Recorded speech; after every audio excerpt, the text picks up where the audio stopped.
Welcome to the lineup. I'm McDonald. Big weekend in the WAC as championship season goes on and basketball starts up, but we'll get to that in a minute. Congrats again to the Utah Valley women's soccer team for taking home that WAC tournament title last weekend, but now it's time for the men to show us what they have this weekend over in Kansas City. The final bracket has been released, so we'll take a look at the top 6 teams and who they're playing. As you can see, UNLV plays San Jose State and Houston Baptist plays CSU Bakersfield in the first round. Number 1 and 2 seeds have that first round bye. That's Seattle U and Utah Valley. So the Redhawks play the winner of the UNLV San Jose State game, and the Wolverines take on the winner of the Houston Baptist Bakersfield game in the semifinals. It is single elimination, so once a team loses, its season is over. So before the tournament gets underway, let's head on out to Kansas City where our color analyst Jordan Angeli is standing by with the latest on the men's soccer tournament. Thanks, Megan. Welcome to Kansas City. Today is the first day of the Western Athletic Conference Men's Soccer Championship. In the first game, UNLV takes on San Jose State. Now, UNLV went to the championship game last year and took the title, but they have to play a 6-seed team in San Jose State who, have a little bit of advantage because the last 2 years, the 6th seed has gone all the way to the championship game, so this should be a good match to start off the weekend. In the second game, Cal State Bakersfield takes on Houston Baptist. Now, Houston Baptist lost 1 game at home this year, and that was to Cal State Bakersfield. It's a team that they want a little bit of a revenge against, so look forward to watching that second match. As you can tell, the wind is a little aggressive here in Kansas City, so this will have a factor on the game. But don't get me wrong, the quality of soccer is going to be high, and it should be a fun weekend of soccer. Back to you. Thanks, Jordan. As she mentioned, it should be a very exciting weekend of soccer. Before we get going, let's take a look at the All-WAC honors. Starting with the first team, Seattle U and UNLV have the most players to make it with 3 apiece. For the Redhawks, it's David Olson, Kyle Bjornathan, and Shane Haworth in net.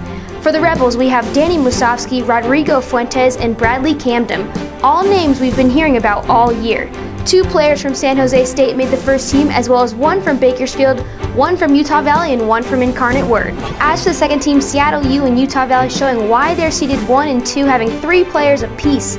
Bakersfield, Houston Baptist, Incarnate Word, and Air Force all have 1 player on the team. That's Julian Zamora, Marcelo Acuna, Ben Conway, and Ben Kern. The coaches also voted Seattle U in the Player and Coach of the Year awards. Take a look at what happened at this year's banquet. The 2015 WAC Men's Soccer Championship started with an awards banquet to recognize regular season achievements. The banquet provided a relaxing atmosphere before the competition began. It's a lot of fun. To see all the guys with different teams. We played against all these guys, and it's good to just gather as a team, eat some good food. Players of the week were honored, and the All-WAC second and first teams were named. UNLV sophomore Danny Musovsky was named WAC Offensive Player of the Year after scoring 14 goals for the Rebels this season. It feels good when you work your butt off all summer to get recognized. And I remember last year when I didn't get selected for first team or second team all conference, it stung a little, so I made it a point to work really hard, and it's paid off, so it feels good. Seattle U captured the WAC regular season title with a 9-1 conference record and swept the rest of the major awards.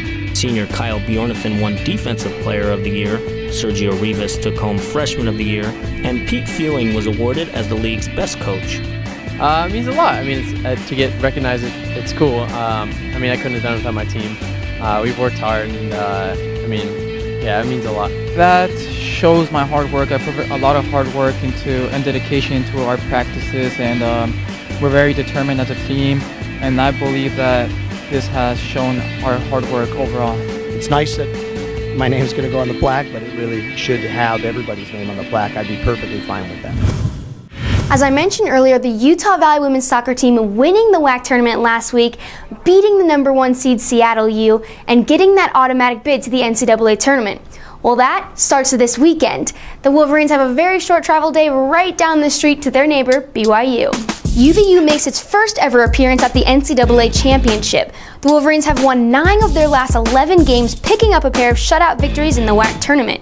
BYU is a tough team though, ranked 13th in the country and winning the last 4 West Coast titles. We'll see what the Wolverines can do.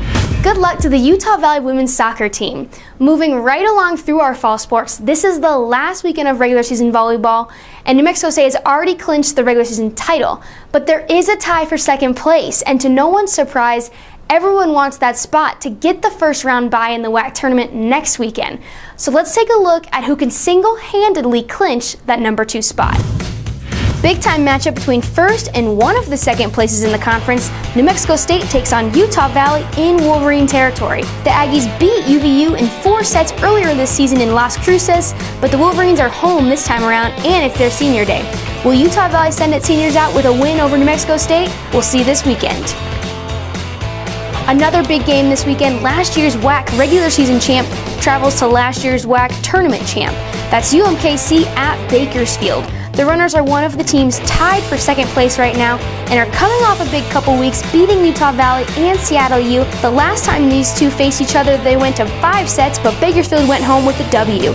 But the Roos also have some momentum, winning their last 2 matches against UTRGV and Chicago State. I know we've all been waiting for this week because it's opening weekend of basketball season, so let's take a quick look on what's going on around the conference. Take a look, every team in the conference will be playing at least one game this week. Reigning champs New Mexico State hosts Houston Baptist and New Mexico. Wolverine head coach Mark Pope makes his debut for Utah Valley against BYU in Great Falls, and UMKC travels up north to take on Minnesota and then comes back to play William Jewell. On the women's side, also former champs New Mexico State travels to North Dakota State to open up its season. UTRGV is set to play East Carolina and Cal Poly, and Seattle U takes on Montana State and Montana. Just a reminder, every single game from the men's soccer tournament will be streamed live right here on the WAC Digital Network. But that's not all that's going on the weekend, so let's take a look what you can also watch from the comfort of your homes on the WAC Digital Network. Again, last weekend of volleyball before the WAC tournament, so we have all 4 later games streamed on the WAC Digital Network. That's UMKC at Grand Canyon, that New Mexico State-Utah Valley game, Chicago State at Bakersfield, and Seattle U hosting UTRGV. We'll see how the final bracket for the tournament shakes out after this weekend. Don't forget you can watch live games on the WAC Digital Network at wacsports.com/live. For more information, check us out at wacsports.com or follow us on Twitter and Facebook.